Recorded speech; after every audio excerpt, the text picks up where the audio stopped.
भौमासुर का उद्धार और 16,100 राजकन्याओं के साथ भगवान का विवाह। राजा परीक्षित ने पूछा, भगवान श्री कृष्ण ने भौमासुर को, जिसने उन स्त्रियों को बंदी गृह में डाल रखा था, क्यों और कैसे मारा? आप कृपा करके सांग धनुषधारी भगवान श्री कृष्ण का यह विचित्र चरित्र सुनाइए। श्री सुखदेव जी ने कहा, परीक्षित, भौमासुर ने वरुण का छत्र, माता अदिति के कुंडल और मेरु पर्वत पर स्थित देवताओं का मणि पर्वत नामक स्थान छीन लिया था। इस पर सबके राजा इंद्र द्वारका में आए और उसकी एक एक करतूत उन्होंने भगवान श्री कृष्ण को सुनाई। अब भगवान श्री कृष्ण अपनी प्रिय पत्नी सत्यभामा के साथ गरुड़ पर सवार हुए और भौमासुर की राजधानी प्रागज्योतिषपुर में गए। प्रागज्योतिषपुर में प्रवेश करना बहुत कठिन था। पहले तो उसके चारों ओर पहाड़ों की किलेबंदी थी, उसके बाद शस्त्रों का घेरा लगाया हुआ था, फिर जल से भरी खाई थी, उसके बाद आग या बिजली की चारदीवारी थी और उसके भीतर वायु बंद करके रखा गया था। इससे भी भीतर मूढ़ दैत्य ने नगर के चारों ओर अपने 10,000 घोर एवं सुदृढ़ फंदे जाल बिछा रखे थे। भगवान श्री कृष्ण ने अपने गदा की चोट से पहाड़ों को तोड़ फोड़ डाला और शस्त्रों की मोर्चेबंदी को बाणों से छिन्न भिन्न कर दिया। चक्र के द्वारा अग्नि, जल और वायु की चारदीवारियों को तहस नहस कर दिया और मूढ़ दैत्य के फंदों को तलवार से काट कूट कर अलग कर दिया। जो बड़े बड़े यंत्र मशीनें वहां लगी हुई थी, उनको तथा वीर पुरुषों के हृदय को शंखनाद से विदीर्ण कर दिया और नगर के परकोटे को गदाधर भगवान ने अपनी भारी गदा से ध्वंस कर डाला। भगवान के पांचजन्य शंख की ध्वनि प्रलयकालीन बिजली के कड़क के समान महाभयंकर थी। उसे सुनकर मूढ़ दैत्य की नींद टूटी और वह बाहर निकल आया। उसके 5 सिर थे और अब तक वह जल के भीतर सो रहा था। वह दैत्य प्रलयकालीन सूर्य और अग्नि के समान प्रचंड तेजस्वी था। वह इतना भयंकर था कि उसकी ओर आंख उठाकर देखना भी आसान काम नहीं था। उसने त्रिशूल उठाया और इस प्रकार भगवान की ओर दौड़ा जैसे सांप गरुड़ जी पर टूट पड़े। उस समय ऐसा मालूम होता था मानो वह अपने 5 मुखों से त्रिलोकी को निगल जाएगा। उसने अपने त्रिशूल को बड़े वेग से घुमाकर गरुड़ जी पर चलाया और फिर अपने 5 मुखों से घोर शंखनाद करने लगा। उसके सिंहनाद का महान शब्द पृथ्वी, आकाश, पाताल और 10 दिशाओं में फैलकर सारे ब्रह्मांड में भर गया। भगवान श्री कृष्ण ने देखा कि मूढ़ दैत्य का त्रिशूल गरुड़ की ओर बड़े वेग से आ रहा है। तब अपना हस्त कौशल दिखाकर फुर्ती से उन्होंने 2 बाण मारे, जिनसे वह त्रिशूल कटकर 3 टुक हो गया। इसके साथ ही मूढ़ दैत्य के मुखों में भी भगवान ने बहुत से बाण मारे। इससे वह दैत्य अत्यंत क्रुद्ध हो उठा और उसने भगवान पर अपनी गदा चलाई, परंतु भगवान श्री कृष्ण ने अपनी गदा के प्रहार से मूढ़ दैत्यों की गदा को अपने पास पहुंचने के पहले ही उसे चूर चूर कर दिया। अब वह अस्त्रहीन हो जाने के कारण अपनी भुजाएं फैलाकर श्री कृष्ण की ओर दौड़ा और उन्होंने खेल खेल में ही चक्र से उसके 5 सिर उतार लिए। सिर कटते ही मूढ़ दैत्य के प्राण पखेरु उड़ गए और वह ठीक वैसे ही जल में गिर पड़ा जैसे इंद्र के वज्र से शिखर कट जाने पर कोई पर्वत समुद्र में गिर पड़ा हो। मूढ़ दैत्य के 7 पुत्र थे, ताम्र, अंतरिक्ष, श्रवण, विभावसु, वसु, नभस्वान और अरुण। ये अपने पिता की मृत्यु से अत्यंत शोकाकुल हो उठे और फिर बदला लेने के लिए क्रोध से भरकर शस्त्र से सुसज्जित हो गए और पीठ नामक दैत्य को अपना सेनापति बनाकर भौमासुर के आदेश से श्री कृष्ण पर चढ़ आए। वे वहां आकर बड़े क्रोध से भगवान श्री कृष्ण पर बाण, खड्ग, गदा, शक्ति, रिष्टि और त्रिशूल आदि प्रचंड शस्त्रों की वर्षा करने लगे। परीक्षित, भगवान की शक्ति अमोघ और अनंत है। उन्होंने अपने बाणों से उनके कोटि कोटि शस्त्रास्त्र तिल तिल करके काट गिराए। भगवान के शस्त्र प्रहार से सेनापति पीठ और उसके साथी दैत्यों के सिर, जांघें, भुजा, पैर और कवच कट गए और उन सभी को भगवान ने जमराज के घर पहुंचा दिया। जब पृथ्वी के पुत्र नरकासुर ने देखा कि भगवान श्री कृष्ण के चक्र और बाणों से हमारी सेना और सेनापतियों का संहार हो गया, तब उसे असह्य क्रोध हुआ। वह समुद्र तट पर पैदा हुए बहुत से मद वाले हाथियों की सेना लेकर नगर से बाहर निकला। उसने देखा कि भगवान श्री कृष्ण अपनी पत्नी के साथ आकाश में गरुड़ पर स्थित है, जैसे सूर्य के ऊपर बिजली के साथ वर्षाकालीन श्याम मेघ शोभायमान हो। भौमासुर ने स्वयं भगवान के ऊपर शतघ्नि नाम की शक्ति चलाई और उसके सब सैनिकों को भी एक ही साथ उन पर अपने अपने अस्त्र शस्त्र छोड़े। अब भगवान श्री कृष्ण विचित्र विचित्र पंख वाले तीखे तीखे बाण चलाने लगे। इससे उसी समय भौमासुर के सैनिकों की भुजाएं, जांघें, गर्दन और धड़ कट कर गिरने लगे। हाथी और घोड़े भी मरने लगे। परीक्षित, भौमासुर के सैनिकों ने भगवान पर जो अस्त्र शस्त्र चलाए थे उनमें से प्रत्येक को भगवान ने 3-3 तीखे बाणों से काट गिराया। उस समय भगवान श्री कृष्ण गरुड़ जी पर सवार थे और गरुड़ जी अपने पंखों से हाथियों को मार रहे थे।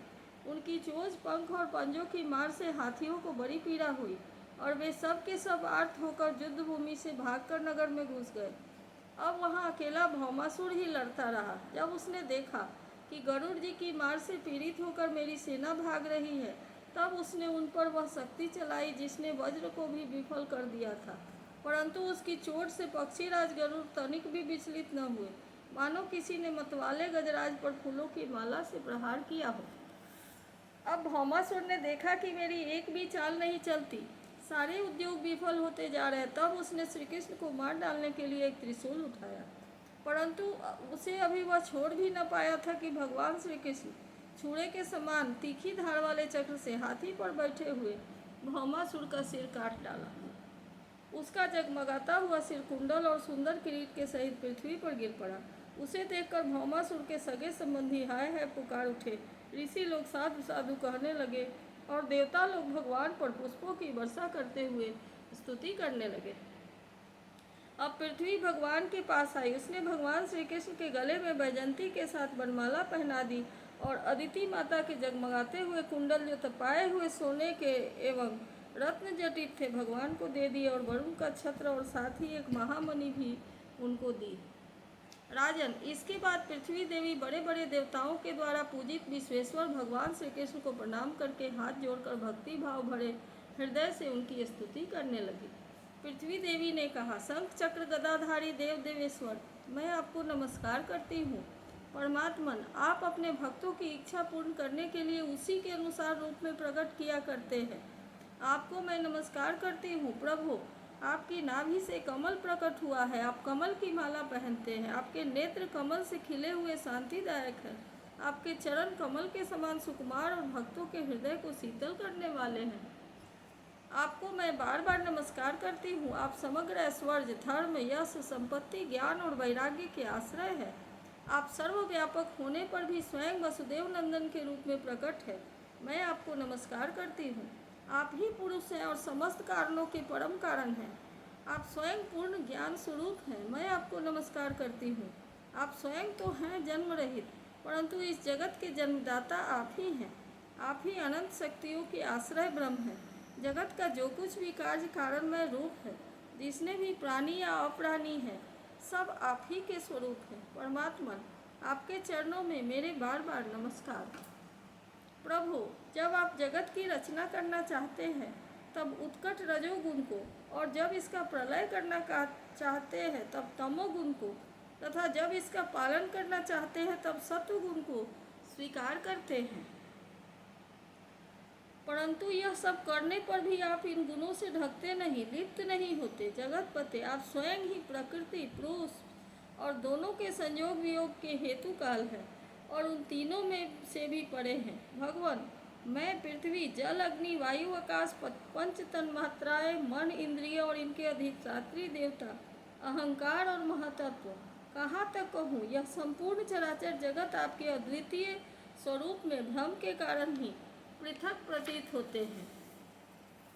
शरणागत भय भंजन प्रभु, मेरे पुत्र भौमासुर का यह पुत्र भगदत्त अत्यंत भयभीत हो रहा है। मैं इसे आपके चरण कमलों की शरण में ले आई हूँ।